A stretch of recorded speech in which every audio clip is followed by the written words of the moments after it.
Hello, welcome back. Welcome back, yes.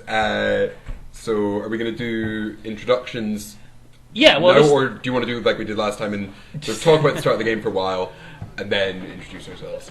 I'm Peter. Okay, well, I'm going to start talking about the game and then I'll let you know who I am. So, we've got the reverse of the previous match. Dan Strong playing HB Engineer in the Future and Matt taking Andromeda. Now that we've got the introductions of the players out of the way, I'm Seamus. Again, hello. So, what we've got to wonder here then is Dan packing Scorch in his HB deck? God, I hope so. That would be. So, well, we interesting move right from the beginning. It looks like Marty's taking a mulligan. Which is, I don't know, maybe he was hoping to see a few things in particular in his opening hand. Now, I'm not an Andromeda player, but I played against a lot of Andromeda, and I always feel it's pretty greedy when they take a mulligan. You know, I mean, you've been given 9 cards, most of us only get 5. Quite and you self-indulgent, reject them, isn't it? You know? I guess the thing with Andromeda is you're never going to draw a hand which is terrible, or that's relatively unlikely. So if there's a couple of key cards you want to see for the matchup you're in, you know, I don't know, maybe if he's packing something like a scrubber in against HB, it's nice to see in your opening hand. Yeah, no, I'm sure that Matt's deck is full of scrubbers. Well, yeah, no, I'm not saying it's not a sensible play. I just on a spiritual level, I feel. The other thing is that Matt's just pulled out a run there without using a card, which is always annoying as Andromeda. Doesn't surprise me at all. So it's a class. Ooh, so Matt brings Scorched in his HB, but doesn't respect it in others. Drop two Plascrete straight in the bin. Yeah, looks right. So that was a run Magnum Opus, click Magnum Opus, and then install a fairy. Yeah. Then. But I'm not surprised to make him make that run, even if he hadn't had to his mind and the minds of everyone else, dead cards against HB in hand, because you see Andromeda across the table, you assume she's not going to make a run. You might throw out a 1-pointer. So Dan there throwing down Jackson and drawing. Is this an indication maybe he hasn't iced up R&D, which seems to indicate maybe he's either flooded with assets or with agendas. Yeah. Oh, it looks like there's a bit of ice coming down the pipe. And I'd feel fairly confident in saying that's a Breaker Bay on top of the Adonis there in the remote. Could be a self-destruct, It could be a self-destruct. No, shocking. It's a Breaker Bay grid. No, how disappointing. Now, I think you trash both of these. You've got to. Yeah, I guess. As annoying though it is. Oh yeah, he's got Magnum Opus. He's got Magnum Opus. Yeah.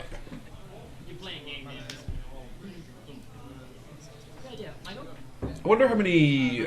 Have you looked much at Matt's Andromeda list? Do you know how many copies of Magnum Opus he was running? I'm not sure off the top of my head. I didn't print out the copies of the deck list because I thought it was more fun to experience them fresh as we watched the videos back.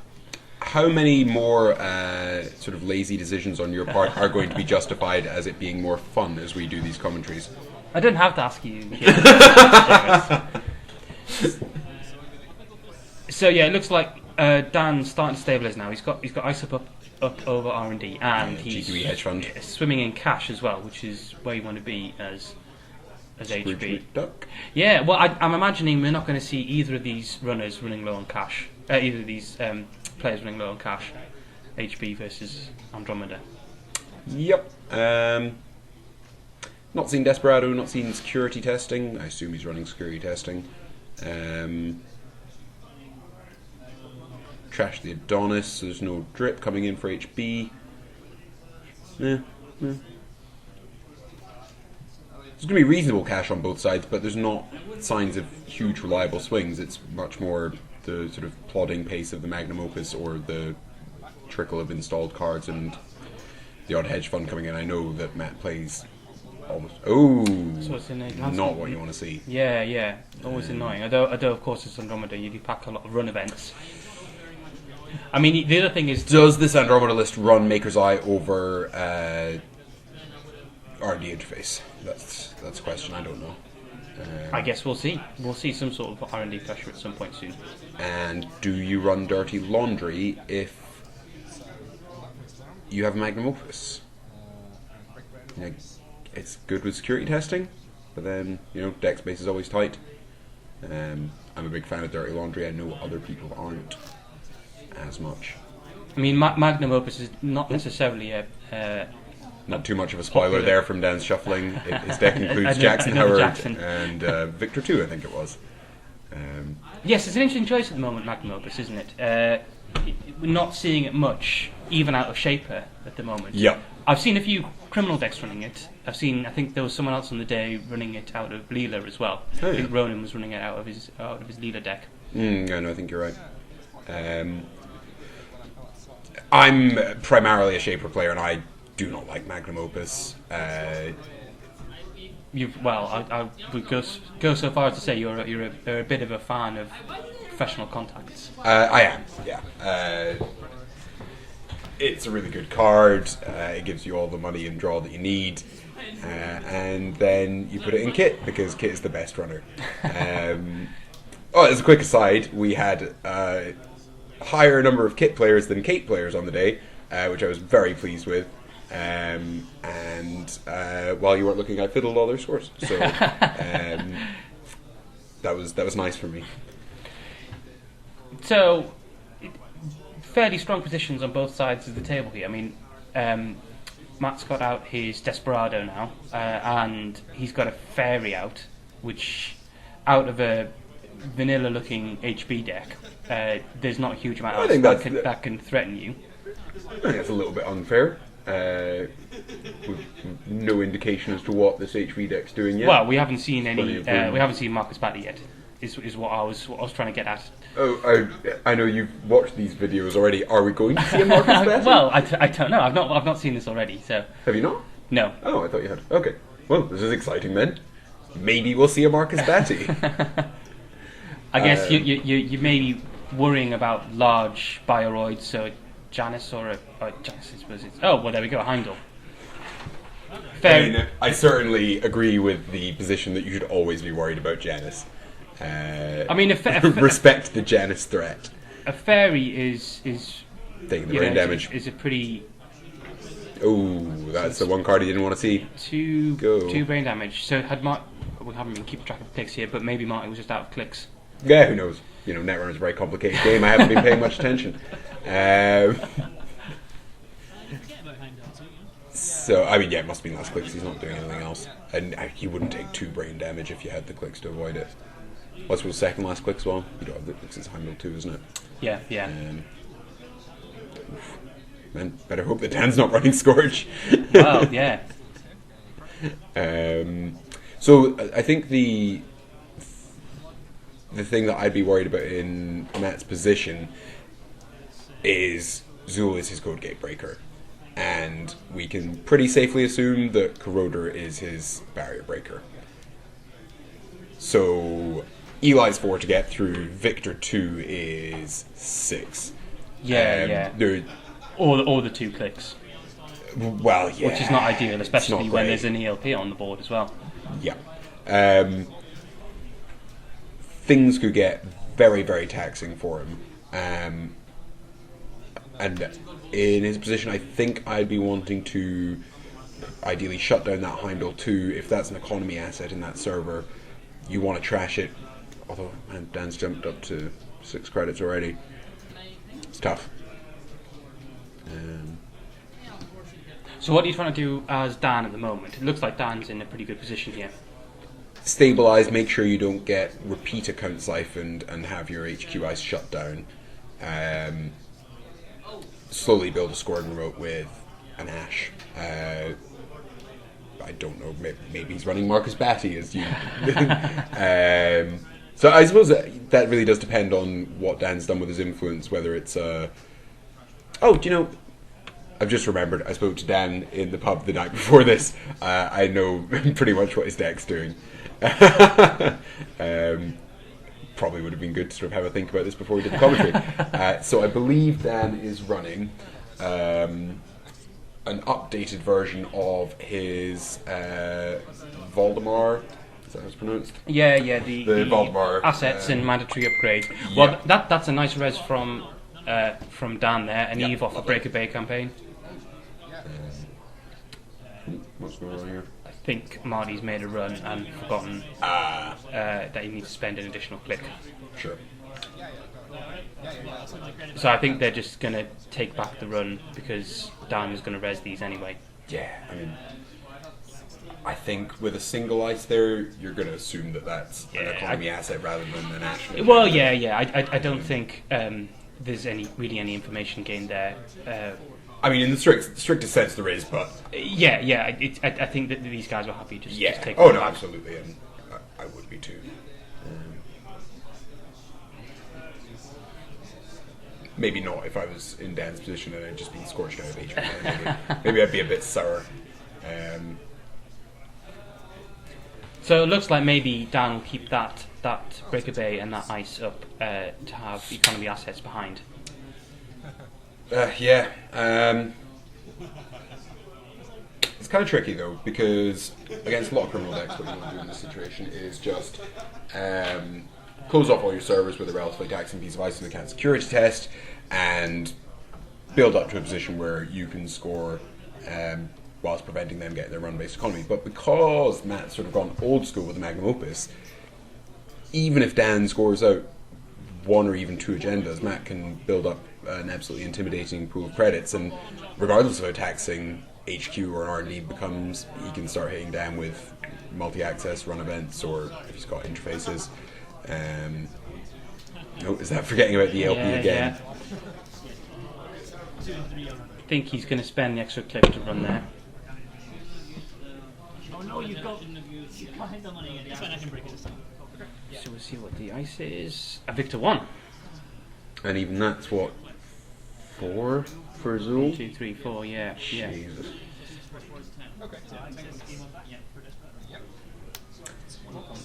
Yeah, and then, yes, of course. I mean, with Magnum Opus out, it's a no-brainer to trash all these economy assets. Yeah, you got your wee Desperado credit as well, which takes this thing off. It can sometimes seem like it's an unwinnable battle, but yeah, I mean, against I'd be looking at that Eve and just my heart sinking.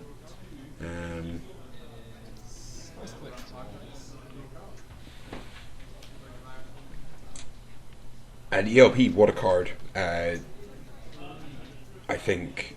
I mean, I understand why the sort of modern RP decks have dropped it, because sort of for a long time the main competition was prepaid Kate, and so many of her runs are or can be either legworks or maker's eyes, or even just dirty laundries to get round the ELP. But in decks that aren't run based for their multi-access, or just don't have a huge number of run events or counter currents to deal with it, it is a nightmare to see it on the board. Now, what do you think's gone on this server here now? I'd be tempted to say this is an Ash and an agenda. If it is, it's a pretty bold move. I don't think so. Do you think this is another Breaker Bay and economy asset? I suppose it could be. It could be a 3-pointer. What I don't think it is a mandatory upgrades. I don't think that's not a secure position to score an agenda over 2 turns. So I think maybe we caught a glimpse of an ABT there. Yeah, that's not a huge surprise. So he hasn't got enough clicks to run back in, has he? No. So he's clicked Magnum twice and then 2 clicks for the run. So he's just going to trash Ash and get out. Well, I think it looks like. Oh, is Dan going to beat the trace? Well, Dan gets to make the him trace, pay. doesn't he?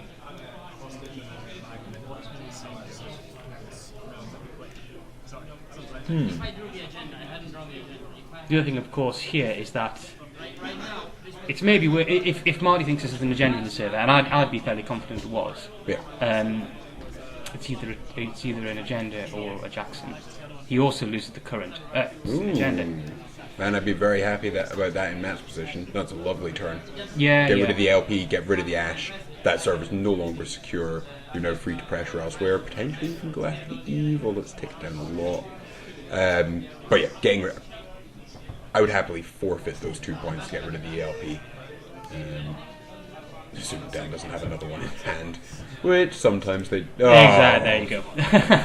I promise I haven't seen this video already. That is so discouraging. And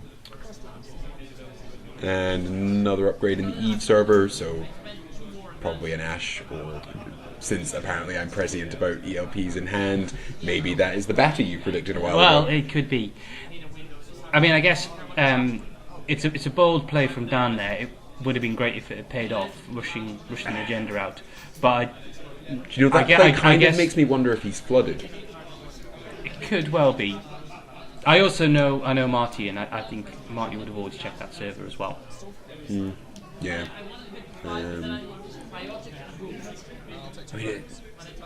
Because Marty's not really in a position to do huge pressure.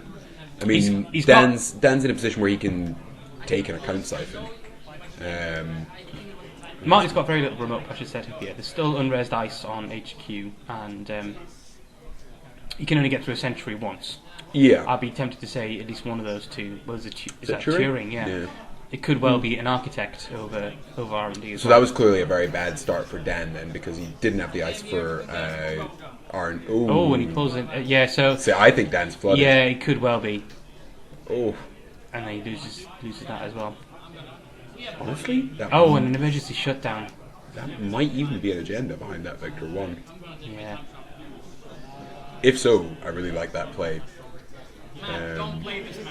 Act like you're replacing the Ash that you lost, and instead sneak out a Sneak out the two-pointer. agenda. Yeah. Well, we'll see in a minute if he scores it. So I mean, So he's drawing first click, installing. So not an So agenda. probably not agenda. Could well be, I don't know, a Jackson maybe, or possibly just another Adonis. yeah, it could be anything. Well, if it was an Adonis, I think you would have pressed it. I don't think you sit around waiting for a. No, that's break true. away. That's true. Um, Then more likely to be an Eve. Yeah, I mean, it could be out there. But, so we see now that the first piece of ice you put on a HQ is a Turing. Obviously, you want to stick that on a remote where it gets its strength boost. So clearly Dan had a very bad start where he had no ice for R&D, had Turing on HQ. The fact that he puts it on HQ when it's not really doing a huge amount of work there, and it's still okay. Do you think that suggests that he had a lot of agendas in hand from the start? Because I would say throwing out that Ash and 3-2 behind the Victor. Well, the very first click, I think he put down the Jackson, or was it second turn he put down the Jackson and drew cards. Oh, so fair enough. that's an Eli over R&D, which is nice. Yeah, Eli's always nice, except against Kate. But of course, Marty can just now apply some R&D pressure by hitting it once a turn. I don't like that play. I suppose he's at 4 points, so yeah, fine. It's nicer if he's at 6. Yeah, I mean, HB games can turn though, like Certainly, once that Eve is done, that's potentially a very secure remote. We don't know what the ice is, but I'm looking at 2 upgrades in that serve, so maybe a Caprice and an Ash. Does Voldemar run a Caprice? I think some builds do. I don't know whether Dan was. I mean, I know I had a couple of days because it's a couple of games at Nationals. I ran a very similar deck at Nationals and at Regionals against Dan. Strangely enough. Yeah. And I had a couple of games where I was 6-0 down and then managed to carry off a win. Well, I mean, if you've got an unassailable remote, then suddenly being agenda flooded can cease to be a problem. And even scoring 1 mandatory upgrades, then the win. If there's no and there's another mandatory upgrade from HQ. He is flooded bad. So I mean, we're assuming there's almost certainly an agenda on the board in one of those 2 servers. So that's 3 agendas in hand over the last 4 counting the Vitruvius. So Marty hitting R&D here, I don't think it's hugely likely he's going to hit one, but it's worth having a poke anyway. Yeah. I like his call of not hitting that remote because the last thing you want to see is something horrible on the outside that it's expensive to break, but that you need to break. Like an Ichi or. Although, of course, it's similar. game-changing once you've scored it. Military upgrade is incredibly difficult to score in the first place. Yes, indeed. Okay. Oh, so there we go. And Now here's the real question. Now he's going to fire it. Yeah! I would imagine so. Yes. He's seen all of his agendas and none of his ice, so I think it's worth it. Do you know? I think I saw this moment on the day. So nice, a toll booth. That's a nice ABT. Yeah, it's a very nice ABT. And a free credit. Does he forget his free credit? And then the agenda. Yeah, okay. Oh my word, and he's got another 6 points. 8 points in HQ. I was standing again, just remembered. I was standing over Matt's shoulder when that happened, and Dan went through his R&D. That was the only agenda left in R&D that the ABT booted into the bin. Well, I was going to say, he's got 8 points in hand, and then there's another 8 points. Yep. And there's 10 points on the table, yeah, so it's the last 2 point agenda. So that was incredibly unlucky there. Yep. He didn't get off to a good start, but I would assume he's been flooded from moment one. Although he said he Jacksoned, but then sometimes when you Jackson, you draw more agendas. Yeah, and Andromeda, and Criminal, the masters of that early aggression. So Marty could just continue to apply pressure, not let him get a scoring remote set up and take the game. How do you feel the start was for Matt? Like that didn't seem like so he mulliganed with Andromeda, and 2 of his 9 cards aren't early burst economy. They're not setting up his Desperado. He does get the Magnum Opus down, but 2 of them are Plasqueets that he obviously doesn't want. So what were the cards he didn't want in his first 9 card hand? Maybe I'm not suggesting we list all the ones that it could be, but was that a good start for Andromeda, or is a bad start for Andromeda still so good you don't notice? Yeah, well, I mean, it hard to say. Maybe he could have drawn Plasqueets into his first hand as well. Yeah, absolutely. But I mean, when you know that your opponent is running assets, then Magnum Opus is not terrible to see. I don't know. I think Desperado's the real one that makes me more eager to trash assets as a criminal. Like clicking for 4 and then hitting a pad campaign is a really bad use of your turn. I mean, obviously you got 1 click left, but that doesn't feel good when I've done that. So okay, and another interesting game there. The one thing I wanted to comment on before we go. Both Dan and Matt are both very, very lovely players, and I believe probably at the start of their first game, they had a nice little chat about how much they liked each other's jumpers. Yes, it's true. Yeah, so that's nice. And I think, Peter, are we willing to go on record saying we like their jumpers too? Yeah, they both have very nice jumpers on. Sure. Of course, I think Matt does slightly dent his credibility as a jumper wearing, jumper lover by killing the other player after. I guess I don't know all the sort of the codes and requirements of being a jumper wearer or lover. You can't blow up people's houses. Yes, that's it. Okay. Yeah. We should probably go. Okay, yeah, we're starting to ramble. Thank you, and we'll have some more games up soon. Bye.